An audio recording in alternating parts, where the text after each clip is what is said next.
Chia is going to speak to us today about the communicative approach online and how you can motivate your students. She's a successful writer, she's an ELT expert, and it's such a pleasure to have you here with us today, Chia. Thank you. Over to you. Thank you very much, Federica. Thank you so much. And it's great to be back here again with Macmillan doing one of their webinars. Hello, everybody. My name is Chia Swan Chong, and I am, like you, working from home. And it's great that we are able to do such a thing, that with the internet, like Federica said, and with the kind of jobs that we have, that we are actually able to do this, to work from home. And I'm very, very grateful for that. Hello, everybody. It's great to see so many people online. 1,000 we have at the moment, and the room looks quite full. I saw some familiar names as well. Now, just to help me to get to know you a little bit, you've been telling me where you're from and what time it is where you are.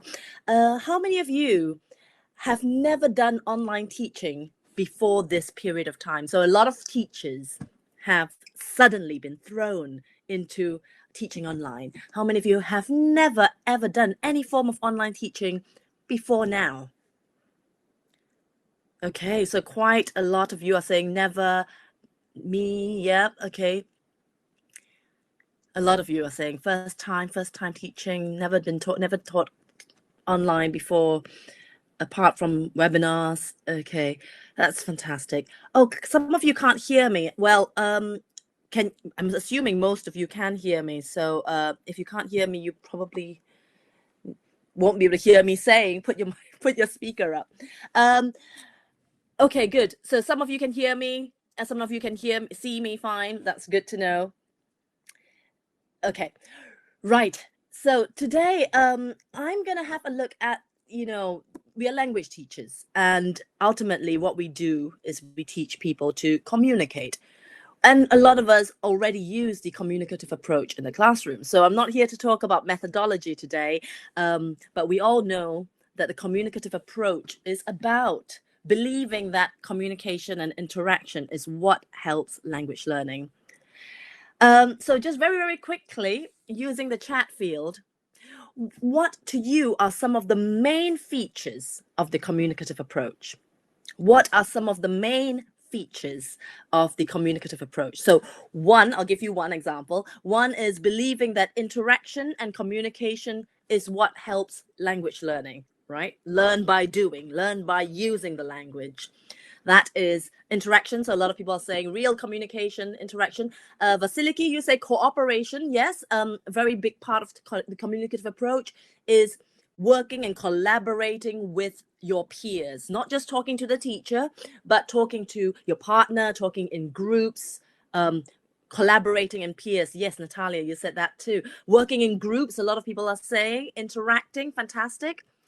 Any other ideas of what the communicative approach might mean? Practicing oral skills. Okay, so that sometimes for some of us, it's about conversation, meaningful conversation. One of you wrote meaningful conversation, and that's so true. Another thing about the communicative approach is the belief that it is important for students to negotiate meaning. If I say, oh, where are you from? I'm from Italy. Which part of Italy are you from? I'm from Rome. You've heard those questions a million times. You can answer them quickly. That's not negotiating meaning. There is no struggle involved.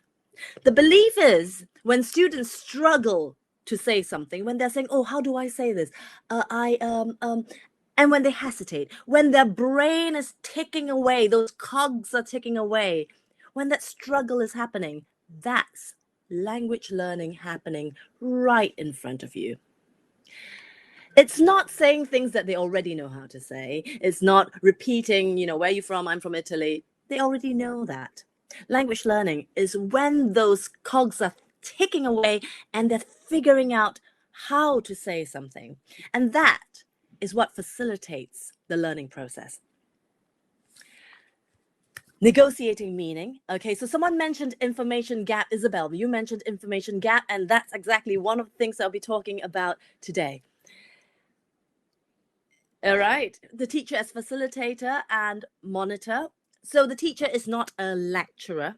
The belief is that the teacher is not an information giver or knowledge giver. The teacher is a knowledge facilitator. What do they say? Teach a man, give a man a fish and he eats for a day. Teach a man to fish and he eats for a lifetime. And I hope to think that that's our role as teachers. We're teaching our students to gain knowledge, to be teaching them a way of learning the language. We're not giving them the language, but we're facilitating that learning process. So in that nutshell, that's kind of what the communicative approach is about. Now, there's been a lot of criticism about online teaching. A lot of the apps, a lot of the tools that we use tend to be very useful for accuracy purposes. Multiple choice, tick the correct answer, correct this sentence, find the mistakes. Very minute, discrete item corrections, accuracy focus, grammar focus. Online teaching can be really, really good at that, whether you do it synchronously or asynchronously. But how do you get students talking? How do you get them interacting online? That can be quite tricky sometimes. So hopefully we'll get to talk a bit about that, and maybe I could give you some ideas as to some of the activities that you already use in your face-to-face classes that you could possibly transfer online. Okay, so Federica very kindly introduced me as a writer and a teacher trainer and a teacher. I wrote a book called Successful International Communication. And in this book, it's about fostering good communication when talking to people across borders, right? So one of the things I do is I train a lot of corporate clients to communicate internationally. Some of the things I do is I give them sessions and workshops on communicating virtually, like what we're doing now with virtual teams. Now, before this whole pandemic happened, a lot of companies and corporations were already moving towards virtual communication. A lot of the projects were happening online with teams of people. You might have a team with one person in Peru and another person in Korea and another person in Germany. And that team would come together with their different expertise to work together on a project. But the only way they can work together and communicate is to have virtual meetings. So one of my jobs is to train corporate clients in communicating successfully in these virtual platforms. And so hopefully I'll be able to transfer some of the tips I have from the corporate sector to the teaching sector. Okay, so what I'm going to talk about mostly today is synchronous learning. Can someone give me a definition of synchronous learning? So sometimes when we talk about online teaching, we talk about synchronous versus asynchronous. So synchronous, thank you very much. Lots of people are saying real, live, same time. Exactly. So right now, you're listening to me talk. If you're not watching a recording of this, you are listening to me talk live. So this is all happening in real time. This is called synchronous learning. So if you use Skype with your students, Zoom with your students, any platform where they can listen to you talk in real time and communicate with you, chat with each other in real time, simultaneous interaction, Isabel says, thank you very much. Or like Monica says, on Google Hangouts, for example, this is all happening live, and this is called synchronous learning. Now, that's what I'm going to be talking about today. Of course, in an asynchronous learning world, you can promote communicative learning too. For example, you could get students to record something on WhatsApp and send it to the group. You can get all your students to watch a television program and give you a summary of it by sending it a recording of the summary to you, for example. And all that would be considered asynchronous learning. But for the purpose of today's webinar, I'm going to focus on synchronous learning, mostly because we want to be looking at the communicative approach and interaction between teacher and student, and more importantly, student and student.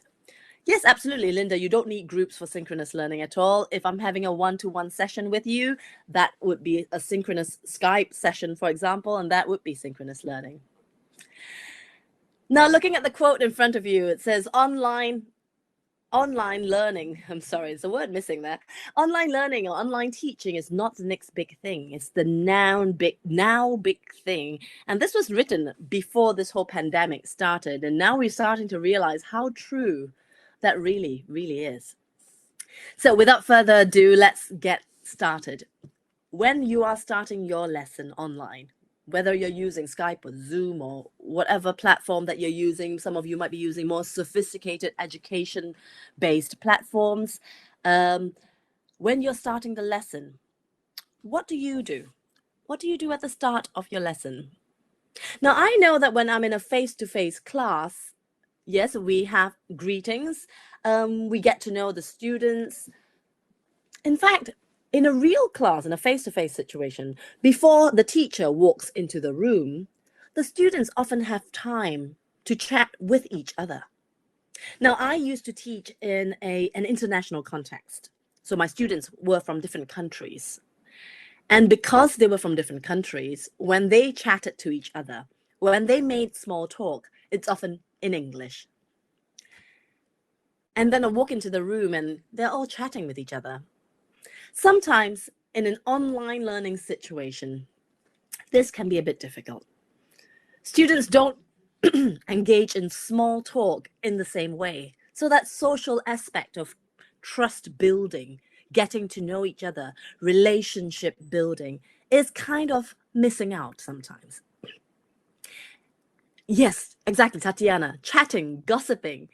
If you've got students who already know each other and they get online, they might feel comfortable with each other already, and they might be chatting, oh, how are you doing? How is it being at home, etc. Sometimes if you're entering a new class, you don't know the students, they don't know each other, it can be even more difficult because people feel a little bit awkward, uncomfortable, they don't know each other. And hey, what's a class if you don't have that relationship with the students? So yes, exactly like Abdullah says, start with some get to know you activities. Now, I don't have anything hugely fancy. I'm sure you have lots of fancy warmers and get to know you activities. I do something quite simple. I do a 1-minute check-in. So this is a 1-minute check-in. I say, how are you doing? I I'm fine. My name is Chia. I'm your teacher for today. Just to give you an update about how I'm doing. I've got 3 children, and they are ages 1, 4, and 6. So they're very, very young children. At the moment, they're all at home, and I have to homeschool them because all the schools in York, where I live in the UK, are closed. And so my kids at home, and I have to homeschool them, teach them maths and English. And to be honest, it's quite difficult when you're trying to do that and you've got a 1-year-old screaming for your attention.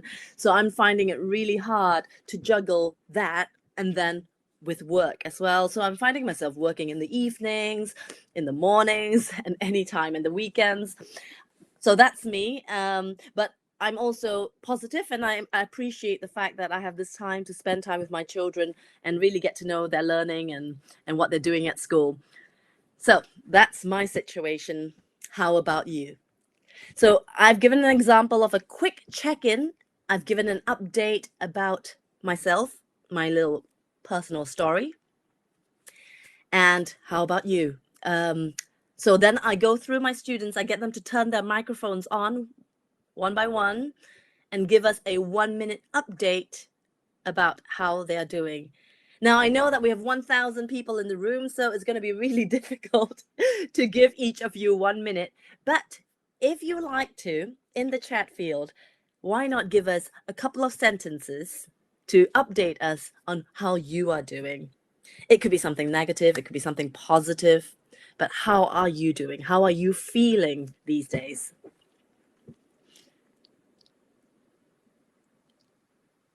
Busier than ever? That's interesting. Teaching from home and very busy, very worried. Okay, I feel you. I feel you. Frustrated, overworked, a lot of work. Yeah, a lot of people think that once you work from home, you must be very free. You have lots of time because you're working from home. But ironically, it's not so, because if you're working from home, you have a new set of responsibilities, a new set of ways of planning lessons. And if you've never taught online before, I can only imagine that the stress will be quite overwhelming. Too much time at home, okay. Hard to be productive. I understand that. I totally get that. It's very hard to be productive. Good, but worried about money. I feel you, and I think a lot of people feel that way. Overwhelmed, busy and worried, frustrated. Thank you so much for sharing. This is really, really means a lot. And like Federica said earlier, I'm so pleased that we have the internet, because this allows us as a community, as an industry, to stand together. All of us teachers standing together and relating to how each other feels and being able to share that. So this is the 1 minute check-in that I do sometimes with my children. It's not with my students. It's not anything fancy, but it gives everyone a chance to do that social chat, that water cooler talk, that small talk in a more formal way.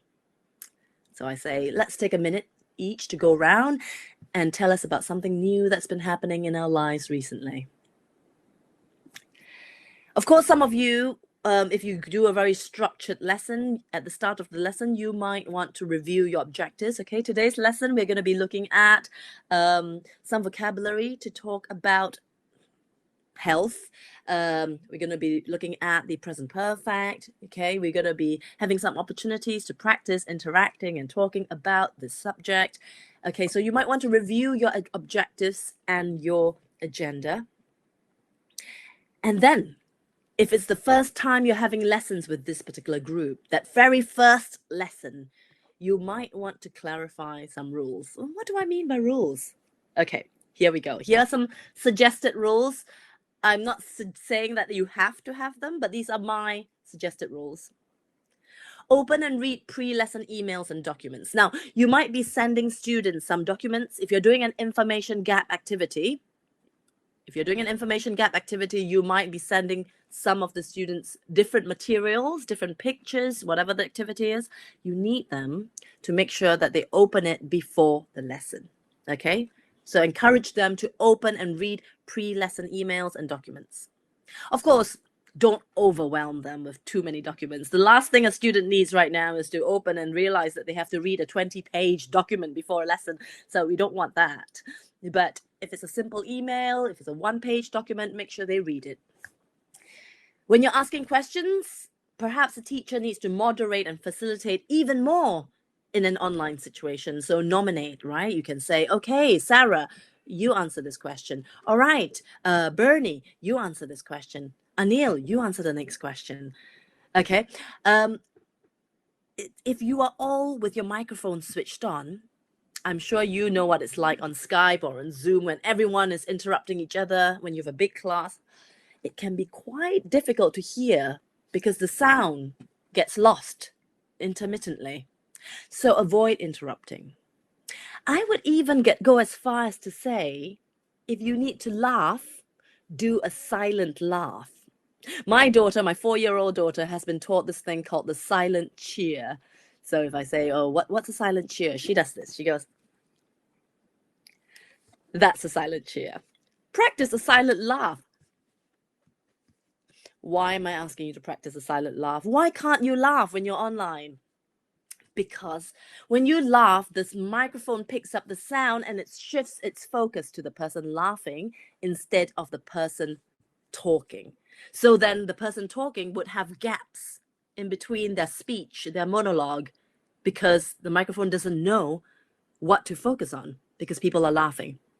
So get your students to practice a silent laugh. You still know they're laughing. If you can see the camera, you can see them smiling, you can see them laughing. If you can't see the camera, get them to type smiley faces, laughing faces in the chat field, or LOL, laugh out loud. Yes, exactly. You can use emojis, Barbara says, but try not to laugh into the microphone so that you don't interrupt the entire process. All right, next rule is speak clearly. Now, this is obvious. You're in a language class. Of course, you want people to speak clearly. But online, it's even more important that people communicate and speak clearly. And if necessary, to slow down. I know I should talk. I'm one of the fastest speakers, you probably know, but it's really important to remind students, slow down, speak clearly. Yes, you can laugh at me now. Now, the other thing I have here is ask for clarification if you don't understand. Sure, if you don't understand an instruction, if you don't understand a teacher, in a face-to-face class, you might pretend that you understand and you just carry on with your group work. In an online situation, it is crucial, even more than a face-to-face situation, that you actually understand. So do encourage students to clarify, ask questions, and remind them there's no such thing as a stupid question. All right, so the other thing that intimidates a lot of people is silence. So you're trying to get people communicating, you're trying to get people talking and interacting because you're all about the communicative approach. And then you get silence. And if you're used to a face-to-face situation, a class where students are talking, the atmosphere is dynamic, everyone is chatting in their pairs, in their groups, suddenly having silence online can be really, really frightening. Like right now, I know the chat field is going, but when I tell a joke and people don't laugh and I'm used to a class full of people laughing, it can feel really strange and it makes me a little bit insecure. Like Angela says, a little bit disconcerting. Don't worry, it's probably not you. Now, here are some reasons why people are silent in an online situation. Maybe they're distracted. They might be multitasking, okay? They might be vacuuming the floor, making a cup of tea, answering an email during the lesson, and you don't want that. So one way to avoid multitasking is get them all to turn on their videos, if that is possible. Okay, get them to turn their videos on, or get them to turn the mics on. If you can't do video, mics, get all the mics to be on so that they are less likely to multitask because they know you can see them. Maybe they're confused and they're keeping quiet about it because maybe they're a bit embarrassed about, what's happening, and they're embarrassed that they don't understand you. Maybe they're just not interested. You're talking about cars and motorcycles and they're like, not interested in this topic, but they don't want to tell you that, so they go silent.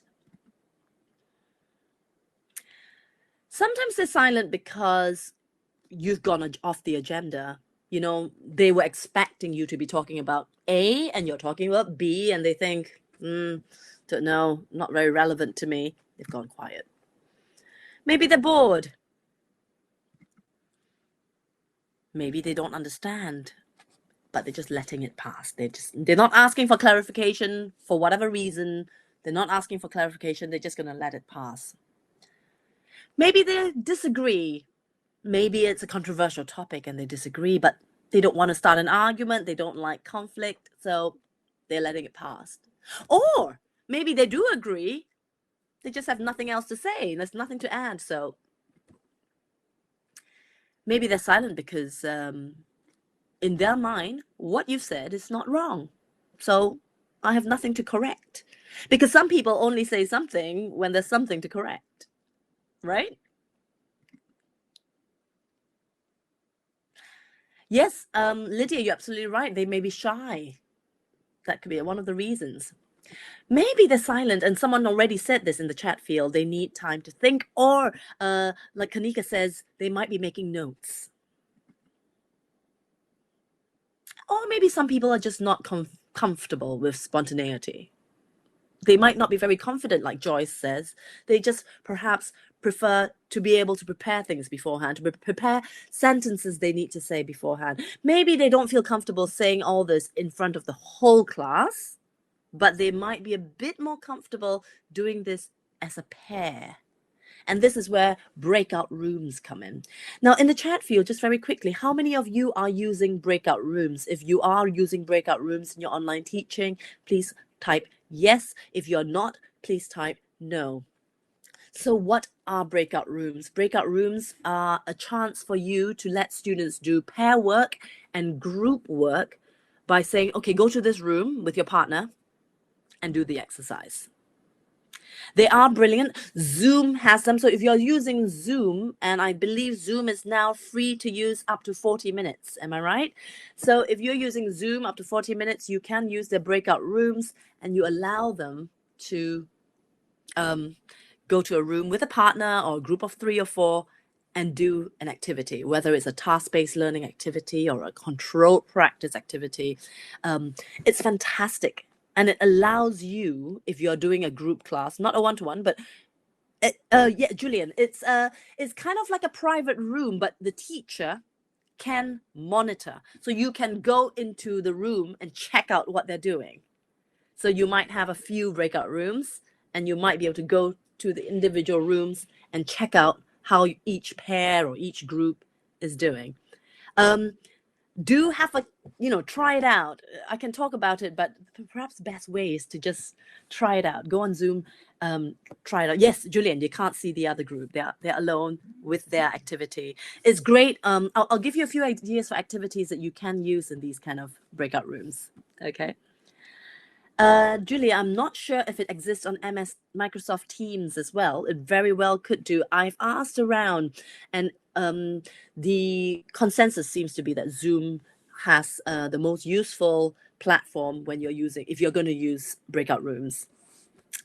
Okay, so knowing that these are all the possible answers to why people are being silent, perhaps you will feel less insecure and you will feel like it's less about you. It's not you. It could possibly be a variety of reasons why they are silent. So don't take it too hard.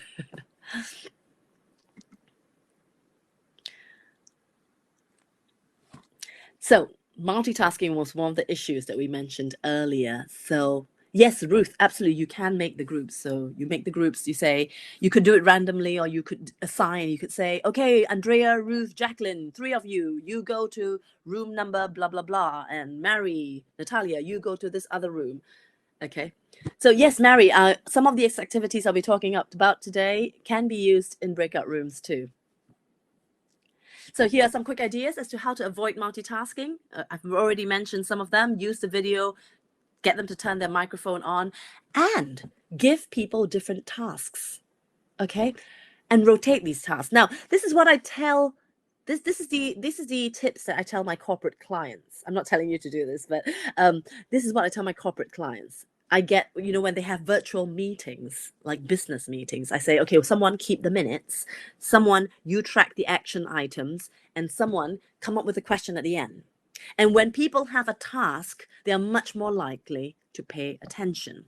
Now, how can we transfer this knowledge from the business context into our teaching context? Now, one way to do this is to use Edward de Bono's 6 hats. Have you ever heard of Edward de Bono's 6 hats? If you have, give a loud yes in the chat field.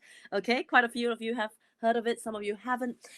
So Edward de Bono, do Google search this.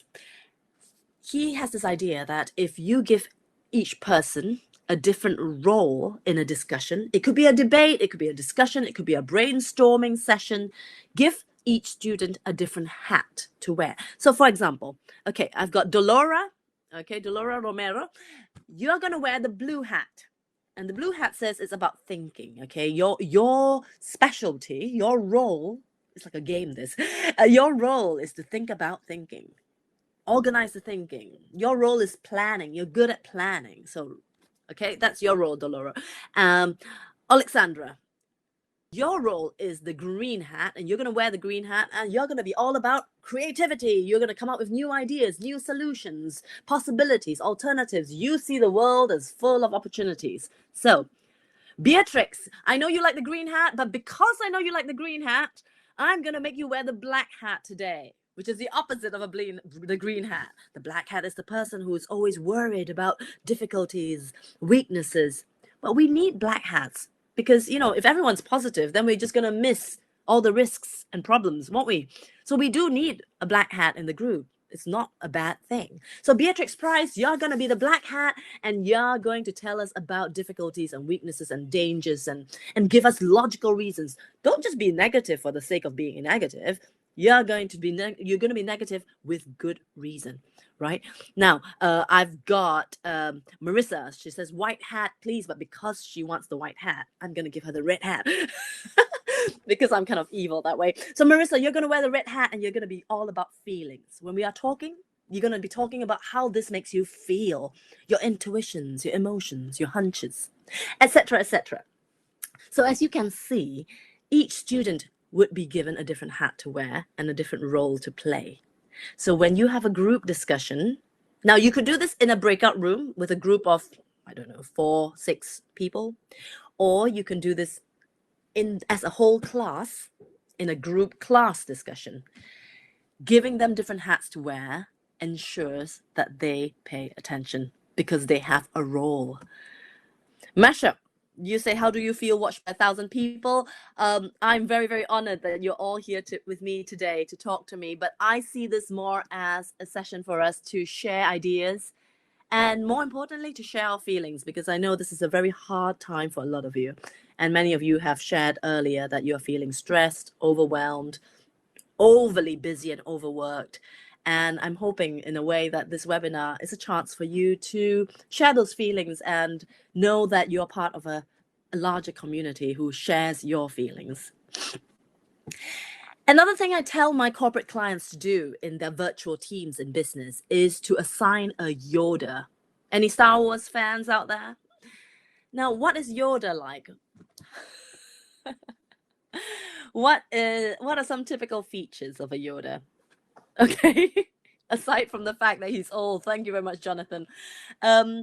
Critical thinking, bad grammar. Okay, not the bad grammar bit. He's wise. He speaks with words in the wrong order. He's handsome. Nice one. Thank you. So this is what a Yoda in my classroom does.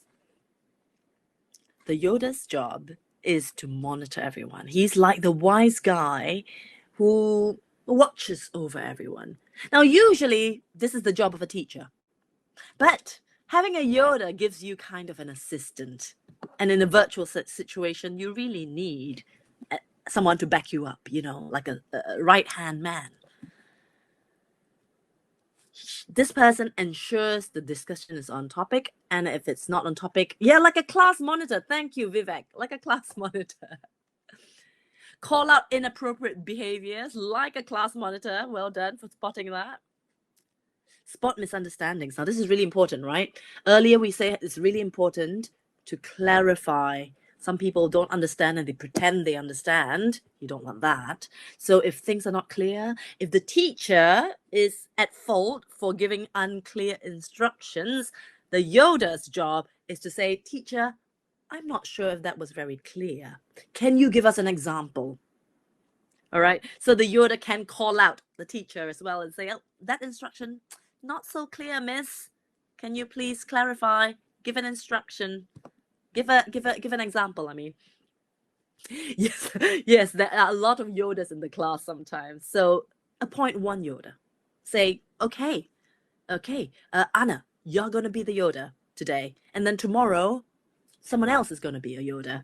So rotate the Yoda so that everyone has a chance to be the teacher's, right-hand man. It's a fun role, isn't it? It is. It really is. Sometimes if you're in a grown-up class and you're discussing something quite controversial and everyone's being polite, everyone's kind of going around the topic, no one's talking about that big elephant in the room, the Yoda's job is to point that out and to say, is nobody actually talking about this? It's a bit negative, but it's important that we talk about it. In a business meeting, this is really important. In a business situation, it's really important that you cover all bases and talk about even the things that people don't want to talk about. And I feel like sometimes in the classroom, it's kind of true too, especially if you're teaching grown-ups. We spend a lot of time talking about happy, fun stuff like, traveling and going to beaches and what are your hobbies and your likes and your dislikes and wonderful food around the world. Sometimes it's important to have someone call out stuff that are a bit more controversial, topics that are maybe a little bit more difficult to talk about. All right, so at the start of this webinar, I said that this is all about you and what you already are doing in your normal classroom. So in a face-to-face classroom, these are some activities that you already do. I just want to remind you of them and tell you how wonderful these activities are for online teaching. So hopefully you'll remember to use them when you're teaching online too. Now let's start with controlled practice, right? Now, if you're using a breakout room, this is easy to do. You send a pair of students each to a breakout room and you get them to do controlled practice. So let's have a look at the first dialogue on this page. It says, which do you prefer, coffee or tea? I prefer coffee. What about you? I prefer tea. Very controlled dialogue you're getting them to do. To do this dialogue, they need to turn on their microphones. So you want them in a breakout room, in pairs, practicing very controlled dialogues. Okay, so in the first one, you're practicing the use of prefer, I prefer. All right, so very elementary stuff. In the second one, have you ever been to Peru? No, I haven't. Have you? Yes, I have. It's beautiful. Here we're looking at a grammatical control practice of the present perfect with the word ever. Again, something that you do already. You can do it online too. Put them in a room and get them to do it. And sometimes, the best way to get students talking is to make them feel confident. And when you give them something so controlled like this, yeah, it's kind of like drilling, isn't it, Christopher? Almost. With a little bit of freedom. Drilling with a bit of freedom.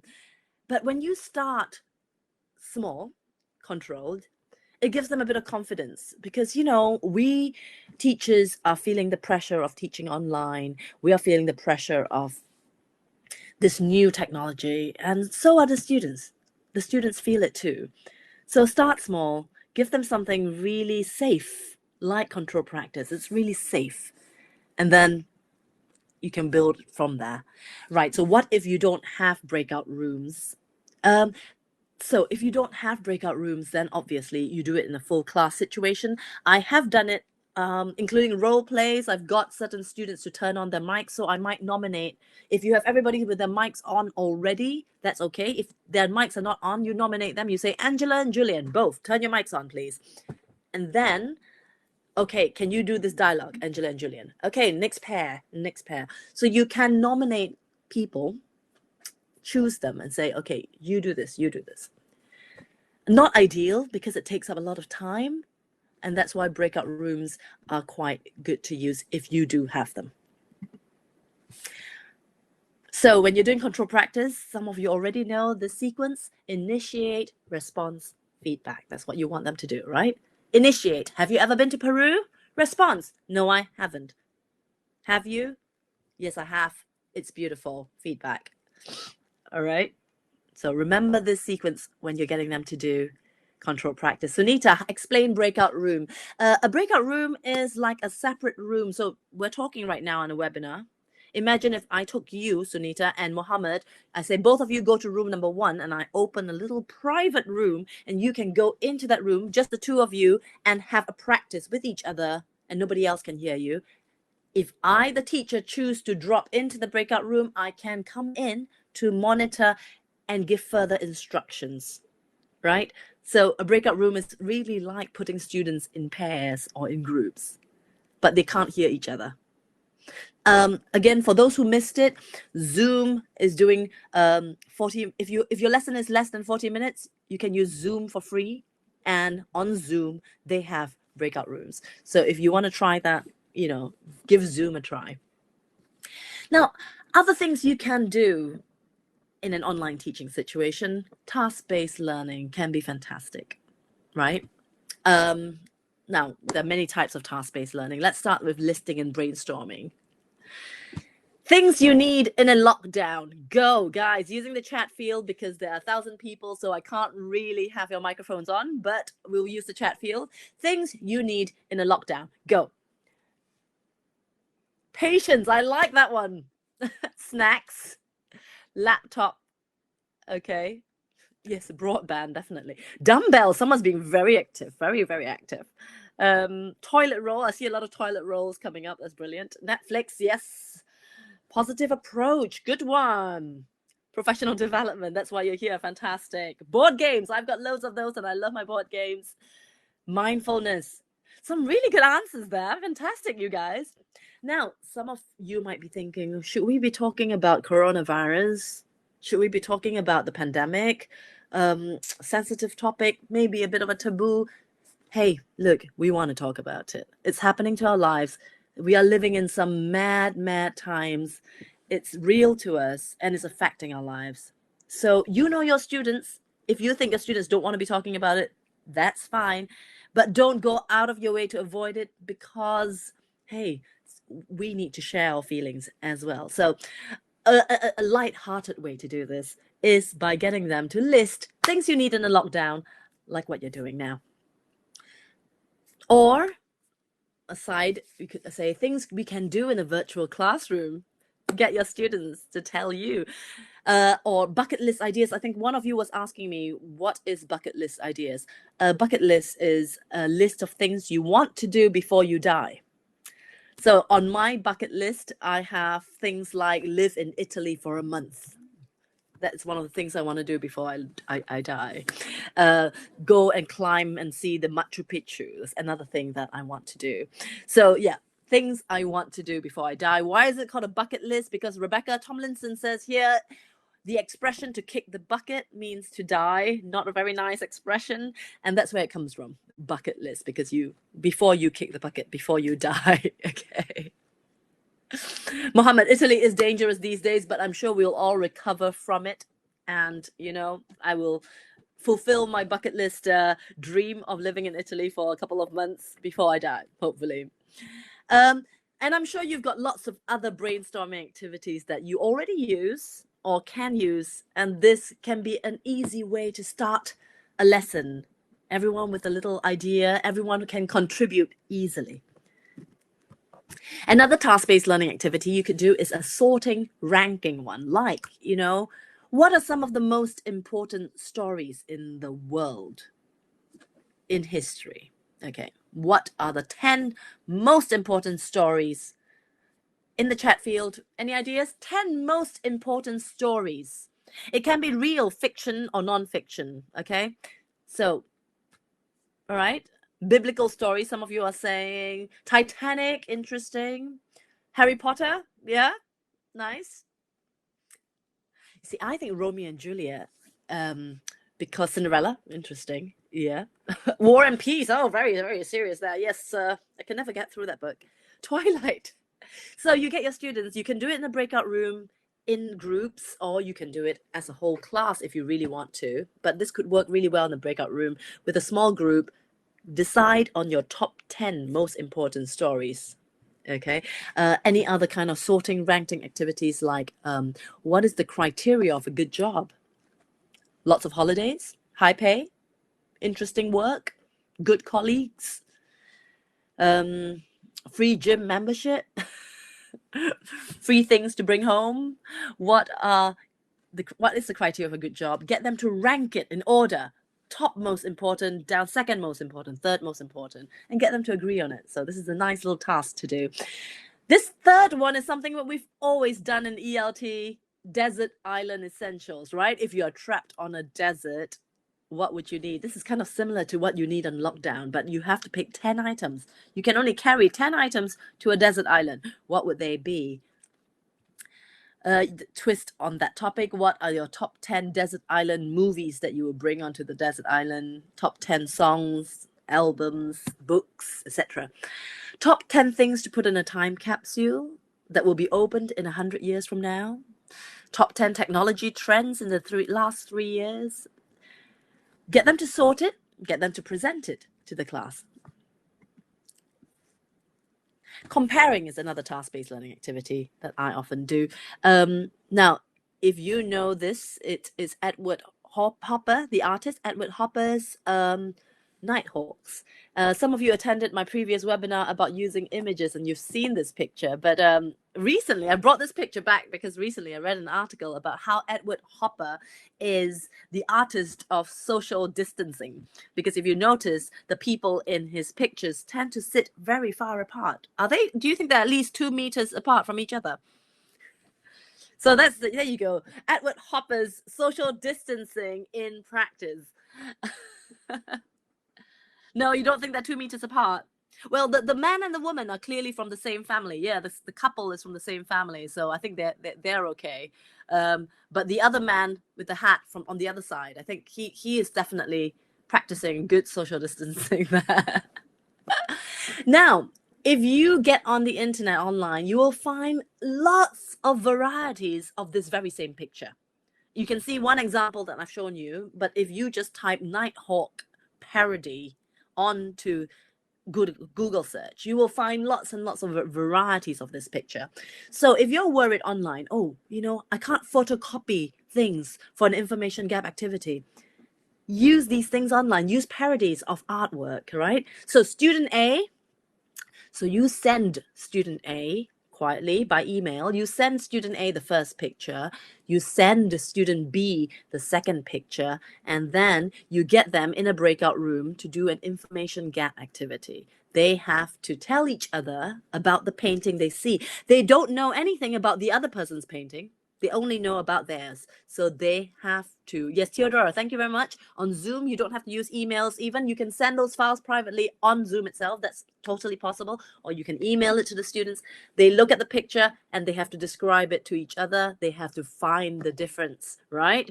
Now, I was having a chat with Beatrix Price the other day about her online classes, and she said something fantastic. She said, some of these activities work even better online than face-to-face.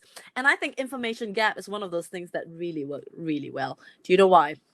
Because in a face-to-face situation, how many of you have had students that simply just look at their partner's paper? Oh, let me have a look. And that's the end of your activity, right? They've just looked at each other's pictures. But online, they can't look at each other's pictures, can they? Because they're in two completely different locations. So they can't just say, oh, let me see your picture. Well, they can show it to the camera, but that defeats the whole purpose. So information gap activities can actually work even better online than face-to-face. Now, we have critical incidents. Now, I use critical incidents a lot in my communication skills training. Now, earlier I said that one of the things I do is I teach corporations how to communicate internationally. So I do a lot of intercultural communication skills and virtual skills, that sort of thing. And I use things like this. Have a look. Soon after I met Salim, I said I was going to the conference hall, and he said he would come with me. He then held my hand and started walking. I didn't know what to do, so I let him hold my hand until I arrived at the conference hall, but it felt very strange. What's happening to Jeff here? Can someone in the chat field just very quickly tell me, what is the issue here? What's the problem that's happening? Yes, cultural shock is very, very true. There is a culture issue here. And what is the difference in the two cultures? Exactly. So, Barbara, you say two men holding hands, and that is social distance is the issue. Karen, very nice. In this day and age, it's the issue is social distance. That's the whole problem, isn't it? Yes. So, for some cultures, holding hands, two men holding hands, are totally normal. It's a way of showing friendship. If you don't believe me, get on Google search and just type George Bush, President George Bush, holding hands, and you will find lots of wonderful pictures of George Bush holding hands with the King of Saudi Arabia. It is a totally normal, friendly, relationship building gesture in some countries, but to others who don't know about this might feel very, very awkward. Now, this is what I call, or what intercultural trainers call, a critical incident. A critical incident is where you have a situation where there's a bit of a problem. Maybe it's a communication problem or an intercultural issue, and your job is to solve this problem. So, your job is I've got this WWYD here. You see that? WWYD? What does that stand for? WWYD. Any ideas? Thank you very much. Oh, you're all really good. What would you do? What would you do? Tasks are fantastic. Whether it's online or face-to-face, when you ask someone, what would you do? They feel comfortable answering because they know that they're not being themselves. They're pretending to be someone else. They're pretending to be Jeff. They're pretending to be Salim. So it's safe. I'm not revealing too much of myself. But in a critical incident, it's often a little bit controversial. There's a problem to solve, something to do. And it gives students a chance to, a motivation to get engaged and to communicate. If you just say, hey, tell us about your last holiday, there is no real motivation for me to communicate that to you. But if I'm given a problem, a controversial issue, and I'm asked, what would you do? I would feel more motivated to give my opinions about it. And yes, Angelica, to give my own point of view and to share that different points of view in a class. Here's another example of a critical incident. I'm not going to read it for you. You can read it yourself. What's the problem here?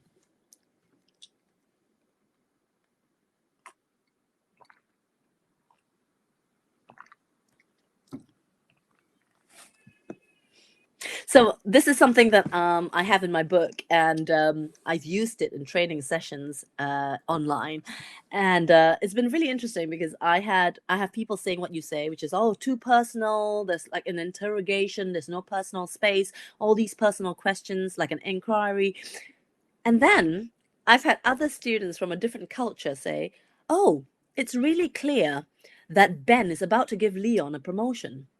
So I was taken aback. All the students were like, what? So from certain cultures' point of view, that's how a manager gets to know someone. Ben is the manager and Leon is the employee, and Ben is interested in developing the employee. That's how some people saw it. So clearly, for some cultures, they say, oh, invasion of privacy. And for some cultures, it's like, oh, it's clear that Ben really likes Leon. This is fantastic. So it's all about different points of view. Thank you, Julian. Ben is a police officer.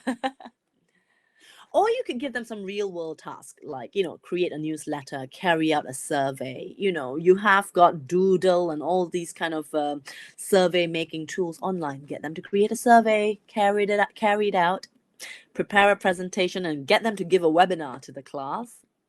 Get them to make a video together. Get them to plan a virtual Skype party. This activity. Say something about yourself, 3 sentences. Which one is true and which one is false? If I told you that one of these sentences are false, which one would it be? Any ideas? Which one would it be? I used to be a judo champion. I used to be an actress. I used to have a shaved head. Which one is the false one? Interesting. So I was never a judo champion. That is the false one. I was never a judo champion, but I did have a shaved head. Here's a picture of myself with a shaved head. And that brings me on to the next topic. Use photos. Use real life photos. That helps students to engage with you. It gets yourself. You don't have to show a photo as controversial as this one, but sometimes showing a photo of yourself. This is me as a child with my family. It's a great way of breaking down barriers, breaking down the ice, and getting people to do the same. Get your students to share photos of what they're doing at home, of photos on their phones, etc. Now, we talked a lot about information gap. There are quite a lot of types of information gap you can be doing. You can get students to spot the difference, like I told you earlier. Yeah, spot the difference. You can get them to complete a text. So each student has a different text and they have to complete it.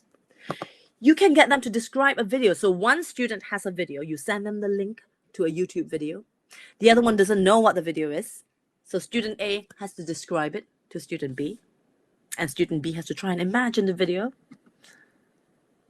Or this is an idea that I have always been using in my face-to-face classes. And I saw Beatrix Price use this. And she's allowed me to show you what her students did last week. So this is what her students did last week in a breakout room as part of her Zoom class.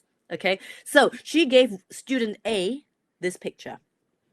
She asked student B to draw the picture, but student A had to describe it to student B. So this is what student B came up with. So this is a picture dictation. Student A describes it. Student B draws the picture. Isn't this fantastic? So thank you very much, Beatrix and students, for allowing me to show everyone these wonderful pictures here. So much fun. I love a good picture dictation. And it's not about how well you can draw. I can't draw. I draw stick people all the time. But it's a nice, fun activity. Class debates, always good. Yeah. Here are some sentences. Maybe you can get students to debate it. Parents should not try and homeschool their children. Okay, group A says yes, group B says no, go for it. Working from home is better than working in an office. Yes or no, etc. Use the news, right? The news is what we watch all the time. The Guardian newspaper in the UK have a website called Best Photographs of the Day. And they have these wonderful photos of the news every day that you can pick and use with your students. This is something I picked from a couple of days ago. If you and you get students to guess, right? Where is this? Anybody knows? Where is this? And what is it about? So students guess. They try to give a caption to it. Not Italy, but yes, Switzerland. Linda, fantastic. This is the Matterhorn mountain. The Matterhorn is the highest peak in Switzerland, I believe, and there is an artist who's created a piece of art using light projections. And if you can see in this picture, the red light in the middle says stay at home, hashtag stay at home.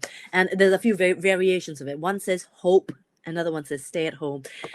Very on topic, but very positive. Something that you could use, get students to describe the photos, talk about the photos. Okay, guess the headline. Here is a piece of news from the BBC. What do you think this headline might be? Get students to guess the headline. As you can imagine, here is how supermarkets managing social distancing. Here we can get students to talk about, if you see the yellow lines on the floor, that's the whole social distance thing. The yellow lines represent 2 meters. So a chance for students to talk about their experiences at the supermarkets, people overbuying, panic buying, buying toilet paper. And, you know, images are always great to use, even online, right? Get students to finish a comic strip, guess the title, use pictures from course books. Like this one is from Language Hub and Upper Intermediate, a photo from the course book, you know, present it to students, get them to caption it, get them to go online and find a quote that matches it. There are no right or wrong answers. Give me a quote that you think describes this picture. And the book, this is the one from the book. The quote is, "The true mystery of the world is the invisible, the visible, not the invisible." This is so interesting. Compare and contrast. Again, use photographs from the course book. This is also from Language Hub. Get photos from the course book. Get students to do a lot of description, compare, contrast. Get them to do scripts. Get them to write a script. So you've got 4 pictures of a storyline. If you're using breakout rooms, you can get them to do it in groups. Write the script and then perform it.